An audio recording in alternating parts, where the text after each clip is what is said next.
Hey y'all, and welcome to today's video. My name is Tiffany and this is our small town life. In today's video, I'm going to take you through the day with me, show you what my day is looking like as a homemaker. I also want to share my heart with you and hopefully give you a little bit of encouragement when it comes to your duties as a homemaker. To get my day started, I wanted to get dinner going in the crock pot, but the crock pot was dirty. The night before, I forgot to start the dishwasher, and you'll see I also didn't really wipe down my counters. It was just one of those nights. So I had to pull the crock pot out of the dishwasher, go ahead and hand wash that and get it ready so we can work on putting our dinner for this night in the crock pot. Now here on this channel, I share homesteading, homemaking, some homeschooling. I like to share about my gardening, my chickens, and just what life looks like living in a small town in the southern United States. And like I said, part of that is homemaking. I feel called to share and encourage the homemaker, and so that's what you're going to see in today's video. Like I said, I had to clean up my counter a little bit because I didn't do it the night before. That's okay. We're getting it done now. I'm also going to show you a little peek at this crock pot dinner, but I did film the whole thing and it will be in an upcoming video dedicated to crock pot meals. So make sure you're subscribed and have that notification bell turned on so that as soon as that video goes up, you'll be able to watch it. I mentioned that I wanted to share my heart with you and give a little bit of encouragement to you today. So let me do that. If I am being completely raw, honest, real, vulnerable, whatever you want to call it, I need to tell you that lately I have struggled. I have struggled with my homemaking duties. I have struggled with my attitude. I have struggled with the outlook and the perspective that I've had when it comes to my homemaking duties. And I felt like I was just in this place where I was waiting for this miraculous breakthrough where all of a sudden I'd want to get up and do these things again. I'd want to do the cleaning, do the cooking. And y'all, I came to the realization that I have to do my part. I wasn't just going to wake up one day and miraculously want to do these things again. If God wanted to do that in me, sure, of course He could. But I think He wanted me to do my part. I know He did. It was one of those things where it's like, Tiffany, fix your attitude. I tell my kids that sometimes. I'm like, fix your attitude when it comes to the way they're approaching school or the way they're approaching a disagreement or the way they're approaching doing a chore or something like that. I'm like, fix your attitude. Well, Mama had to fix her attitude. I had to sit down. I had to pray. I had to really pray and study and recenter my focus on why I do what I do and why God calls this as important work. In Colossians chapter 3, verses 23 and 24, it says, "And whatever you do, do it heartily, as to the Lord and not to men, knowing that from the Lord you will receive the reward of the inheritance, for you serve Lord Christ." And as I came across those verses and was thinking about and praying about what they said, I was reminded that, yes, I do these things for my family. I do these things to serve my family. But more important, I'm doing it to serve the Lord. I'm doing it because it's what He has called me to do. And I found myself in a place where I was going, am I even appreciated? Yes, I'm told thank you from time to time, but still I let my heart get to a place where I was saying, do they even appreciate what I'm doing? And I had to be reminded that, yes, I do this to serve my family, and yes, I do this because I love my family, but above that, I do it because I love the Lord, and this is what He has called me to. This is what He has told me is important. And it was another one of those things where I was like, practice what you preach, Mama, because I tell my children often, do things not looking for a reward in return, not looking to get something from somebody, but because you know it's the right thing to do, because you know it's what you're called to do, because you know it's what God wants you to do. And I had to be reminded of that myself. I'm going to talk about that more here in just a minute, but it was one of those practice what you preach, Mama moments. So if that's what you're feeling, if you're feeling unappreciated, remember you're doing this not only for man, you're doing it because it's what God has called you to do. It's where He has put you. I wanted to hop on real quick and introduce you to today's video sponsor, Molblly. They reached out a little while ago and asked if we would be interested in working with them. I took a look around on the website, was really excited about what I saw, and had them send us one of their mattresses. When it came in the mail, I was so surprised. I've gotten a couple of mattresses through mail before, and I'm always so surprised at how they are vacuum sealed and shrunk down to put in those boxes. It always blows my mind, but it was pretty easy. That makes it a lot easier to move it around. So it's easy to get laid out, cut open the plastic, and let it start to reinflate. We left it out for 48 hours to let it fully rebound to its full potential, and then put it on our bed. Now, talking about their website, Molblly has really great features on their website for finding the right mattress for you. That's something I was really impressed by. So you can search by a firm mattress, a soft mattress, whether you're a back sleeper or a side sleeper. So that was really helpful when it came to picking the mattress that we got. And they also offer different thicknesses. We got a 14-inch foam king size mattress. They take pride in being very healthy and eco-friendly, and there is no fiberglass in these mattresses. It has a cover that you can unzip and wash. They also have great movement isolation. That's something that I have noticed in sleeping on this mattress. So if Justin gets up out of the bed or is rolling over in bed, I can't feel it, and that's something that I really appreciate in a mattress. We've been sleeping on this mattress for a while now, and I only have good things to say about it. We chose to go with a firmer mattress, and that has really helped with any like back or hip pains that I was having. I slept so much better, and I've woken up feeling so much better with this new mattress. I'll make sure to leave all the links, all the helpful links down in the description box for you so that you can go check them out. I was telling y'all about me telling my kids and encouraging my kids to do things not because they're looking for something from someone, but just because it's the right thing to do.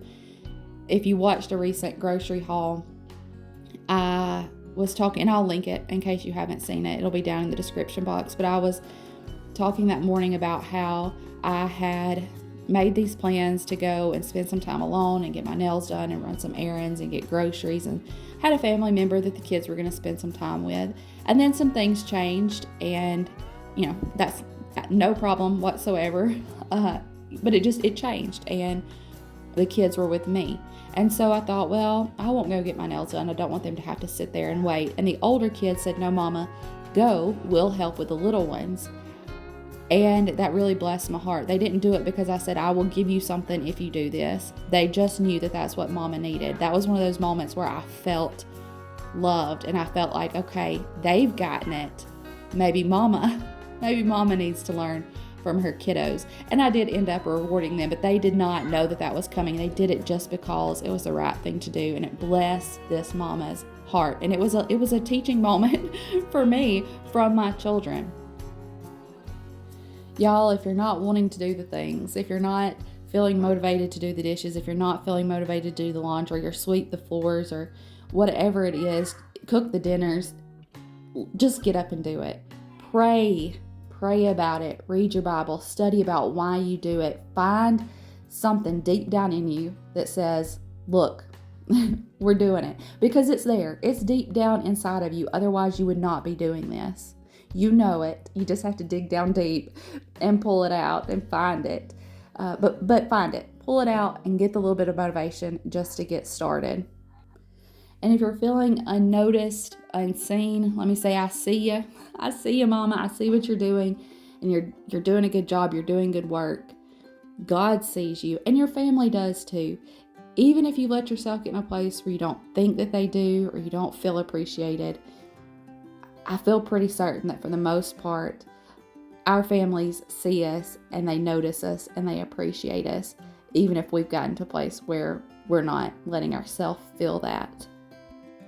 But you know what? Even if you're convinced that nobody appreciates what you're doing, remember, we're not working for man alone. We are working because it's what the Lord has called us to do. And I'm here to say, I'll be the first one to say that I am not perfect. I had let myself get in a place where I didn't want to do the things. I didn't feel motivated. I didn't feel inspired. But y'all, I'm not called to feel motivated. or inspired. I'm not promised that I'm going to feel motivated or inspired. Sometimes I think that's what we're constantly looking for. I'm looking for some more inspiration.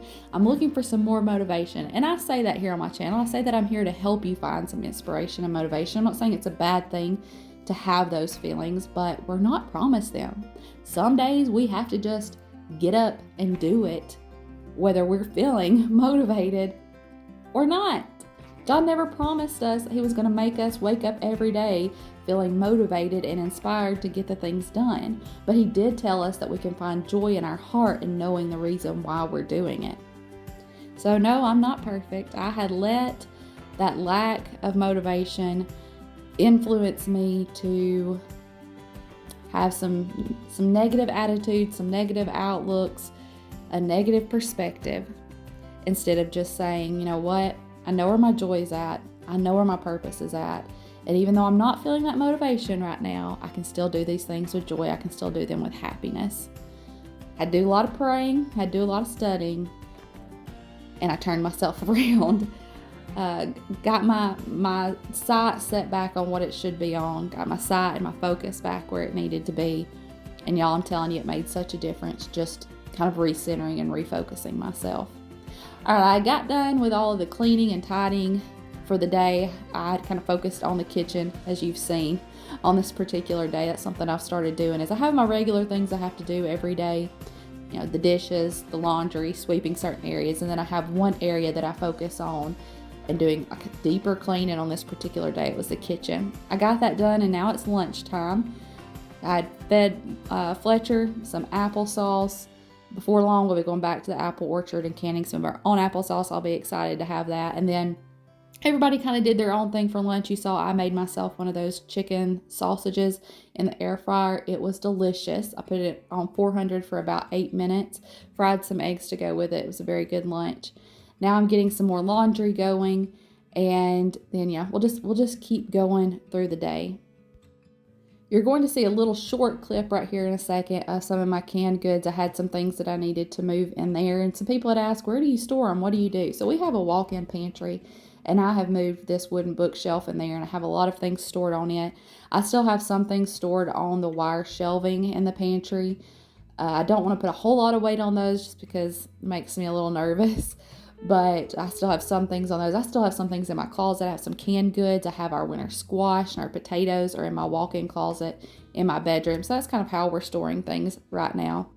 Now it's time to shift focus and go take care of some things outside. I was going out to feed the chickens, and I also wanted to cut some of this goldenrod, hang it up in my kitchen, and let it start drying. It'll be drying, and it will also be a beautiful decoration in my kitchen. If y'all are interested in knowing more about goldenrod and its benefits and what I do with it, let me know. Maybe I'll do a separate video on that. But I was harvesting a little bit of it, some of it that was starting to bloom. I still have some that's not quite bloomed yet. Y'all, the goldenrod confused me this year. I've always heard kind of this old timers saying that when the goldenrod blooms, it's 6 weeks to the first frost. And I was really paying attention to that this year, and we had some goldenrod, not all of it, but some of it, that bloomed in certain areas really early this year. Really, like so early that when I started seeing it, I was like, man, that is so early. And I set a timer or an alarm on my phone for 6 weeks, and y'all, I'm getting this birdie mama up to go get her some food and water. We're letting her sit on the eggs, but she needed to go get some food and water. She'll come back to the eggs. But 6 weeks ago, I noticed some of it blooming. I set an alarm on my phone for 6 weeks, and then 6 weeks to the day, like when my alarm went off, I was actually going down the road thinking, well, now the goldenrod is blooming. So 6 weeks to the day, the rest of the goldenrod started blooming. Very odd. I've never seen it do that before, where some of it bloomed and then later the rest of it did. 6 weeks from now would be a pretty good representation, though, of when our normal first frost is. There was a little look at one of the pumpkins that we're trying to grow. We got it started a little late, but so far it's doing well. It's supposed to be one of the giant pumpkins, trying our hand at that this year. And you saw a peek at our sunflower. Y'all heard me talking about that. We talked about it in a Friday back porch chat, but it bloomed and it is looking so beautiful. All right, I'm tying up this goldenrod. I'm just using a piece of an old t-shirt that I cut, And I'm tying that in a bundle and I'm hanging that by my window. I thought it looked beautiful by my menu board and my eggs, and it will hang there and dry. Here's a little peek at our dinner. It was delicious. Like I said, make sure you're subscribed and have the notification bell turned on so you don't miss that video. Thank you so much for hanging out with me today. I really do always enjoy our time together. I love you. I appreciate you. And I will see you in the next one. Bye, y'all.